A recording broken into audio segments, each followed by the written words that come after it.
gente, sejam bem-vindos. Meu nome é Karina e cá estou eu hoje para fazer a parte 2, contando um pouco da minha história, né? No vídeo anterior, se você não viu, vou deixar linkado aqui em cima.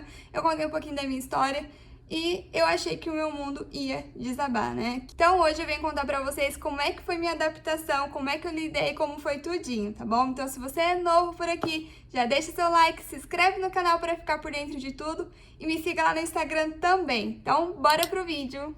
Bom, gente, pra vocês terem uma noção, o meu início foi muito difícil, porque pra vocês terem uma ideia, o meu café da manhã sempre foi leite com Toddy ou Nescau, e pão geralmente era bisnaguinha ou sucrilhos. Eu nunca fui muito de comer pão francês, nunca gostei muito, então não é uma coisa que eu senti muita falta. Mas bisnaguinha ou pão pum, essas coisas assim, eu sempre comi.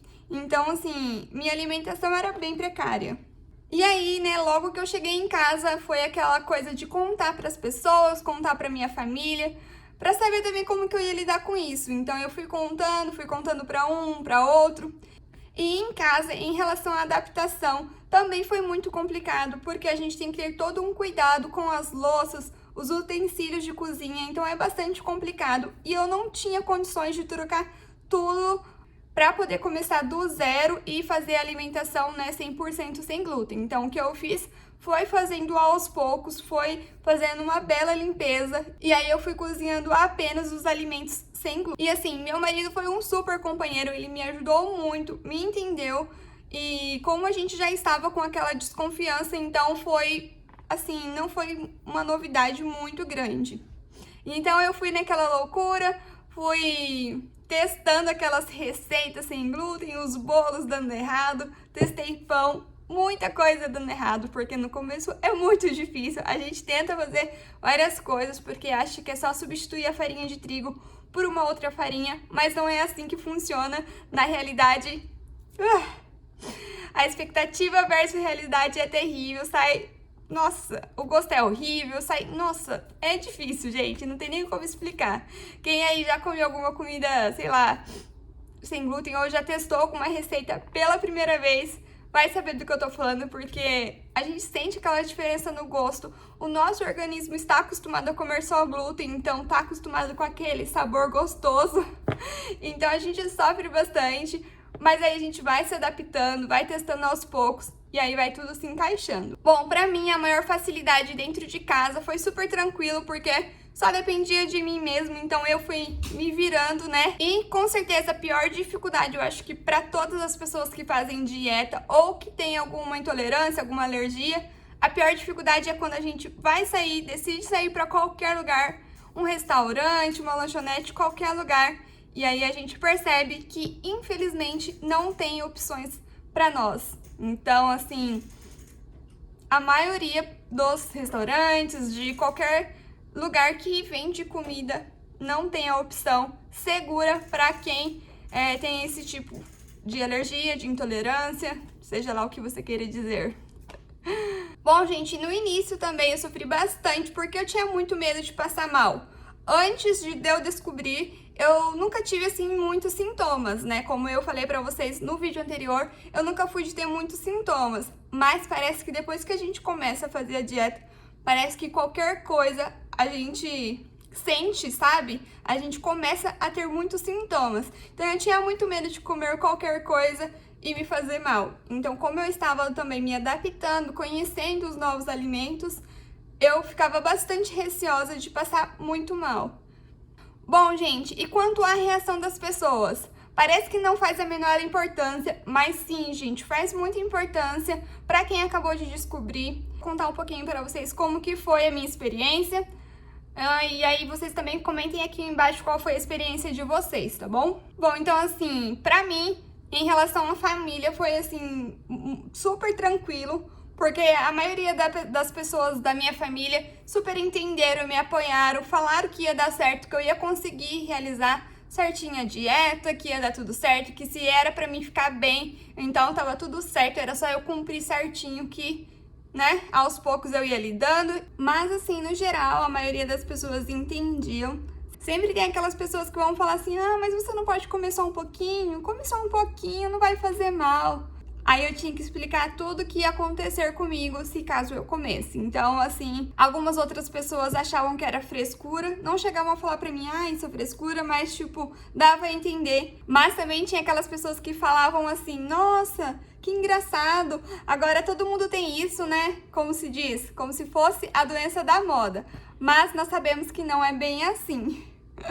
Mas isso é muito grave, né? Então só eu sabia como que estava o meu intestino e só eu sabia se caso eu comesse o dano que poderia causar ainda mais no meu intestino, algo muito mais grave como um câncer, algo assim. Então só eu mesmo tinha o controle de tudo isso. Então não adiantava as pessoas querer me induzir a comer ou falar que não ia fazer mal, porque só eu mesmo sabia a real situação que estava acontecendo comigo. Bom, gente, a nossa situação financeira nunca foi assim de se esbanjar, mas a minha vida assim social mudou completamente. Por quê? Porque para poder sair, a gente tinha que comer. Então, assim, a sociedade é muito assim, ela automaticamente nos exclui, sabe? Porque se a gente vai fazer qualquer coisa ou combinar alguma coisa com um amigo, sair com algum parente, qualquer coisa que seja, todo mundo pensa assim, vamos sair, vamos comer tal coisa, vamos pra tal lugar, vamos comer tal coisa. Então, automaticamente, a minha vida social mudou completamente. Eu já não saía muito, né? A gente nunca foi assim muito de sair sempre, mas as poucas vezes que a gente saía, a gente fazia alguma coisa assim, queríamos comer, então foi muito complicado porque não tinha como eu sair pra passear e comer alguma coisa no local. Praticamente isso era impossível. Então, assim, gente, o que é que eu fiz? Eu comecei a levar a minha própria comida, levar minhas marmitinhas, porque foi uma forma, né, que eu vi que a maioria das pessoas que tinham essa mesma doença faziam isso. Então, eu vi que era uma forma que eu podia sair sim, podia passear sim, era só eu levar minha comida, era só eu comer antes. Porém, as pessoas, elas ficavam com dó, né, de mim quando eu ia a algum lugar e eles viam eu lá, né, assim, tranquila, eu estava tranquila. Na minha cabeça já estava tudo certo, tudo resolvido, mas as pessoas ficavam com dó e falavam, nossa, que pena, você não pode comer, ai, que dó de você, que não sei o quê. Essas coisas assim que acabam afetando muito mais a nossa cabeça do que o nosso próprio pensamento, sabe? Porque já estava tudo resolvido ali, e aí vinha alguma pessoa e falava isso, aí parece que falava, nossa, que raiva, para de ter dó de mim. Eu ficava assim, sabe? Nossa, para de ter dó de mim, por favor, eu tô bem, sabe? Eu queria estar ali presente no lugar, sabe? Se eu fui é porque eu queria estar ali, então tava tudo certo comigo. Mas até as pessoas realmente entenderem e compreender foi um pouquinho difícil, mas eu super entendo também o lado das pessoas, porque elas não tinham noção do que estava acontecendo. Muitas das vezes elas queriam apenas ajudar, então acabavam falando essas coisas, mais para me ajudar, mas assim, no fundo não ajudava em nada, sabe? Eu sei que a intenção das pessoas eram boas, mas no final acabavam que não ajudavam em nada falando essas coisas. Bom, então assim eu fui levando um dia após o outro, mas não conformada. Eu pesquisei bastante na minha cidade, pra ver se era somente eu que era assim, somente eu que tinha essa doença na minha cidade, ou se tinha mais pessoas. Então eu fui pesquisando e foi aí que eu me deparei que não era só eu. É claro que eu fiquei assim contente de ter encontrado pessoas igual a mim, mas eu não fiquei assim feliz por, né, encontrar várias pessoas com essa mesma dificuldade, se é que vocês me entendem.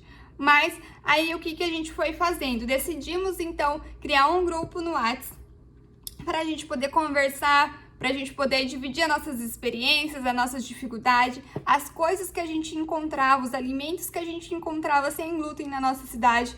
Então foi assim muito especial para mim. Eu sou muito, muito grata por esse grupo. Até hoje ele existe. E assim, na época eu fiquei muito feliz porque a gente pôde trocar experiências, um ajudar o outro. E assim, esse grupo é muito importante para mim, porque também foi da onde que eu tirei muita força mesmo para poder seguir certinho, levar a vida certinho, explicar para as pessoas também. Então, assim, foi um grupo essencial na minha vida, me ajudou muito e me ajuda até hoje. Então, eu sou muito grata por cada pessoinha que está lá.